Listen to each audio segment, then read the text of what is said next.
Hey everyone, my name is Seth Stewart with Spoken Gospel. We are a ministry dedicated to helping people see Jesus and his gospel on every page of the Bible.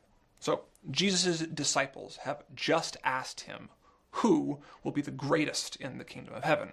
And today's verse, Matthew 18:3-5, is how Jesus answers. He says, "And truly, I tell you, unless you change and become like little children, you will never enter the kingdom of heaven.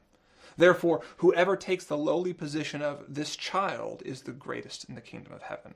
And whoever welcomes one such a child in my name welcomes me."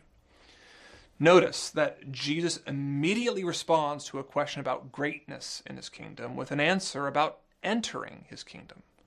Like most adults, the disciples want to know about hierarchy, but Jesus is more concerned about having his disciples with him. And if they want to be with him, they need to be like children. Children are not concerned with who has which position of authority.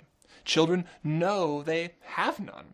Children know they exist at the whim of their parents. Children know that what they need most isn't more power, but the loving welcome of a father who will bring them into his home. So if power is off the table, then the greatest in heaven are like children who humbly know everything comes from their father's hand.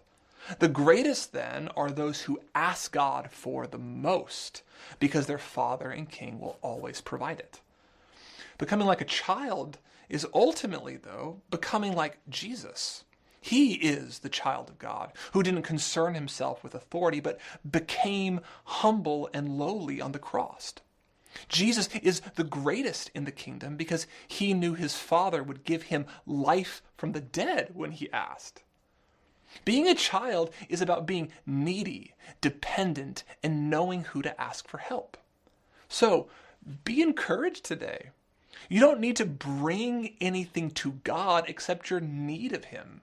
Greatness in God's kingdom isn't reserved for the few, but to all who, like children, humbly ask.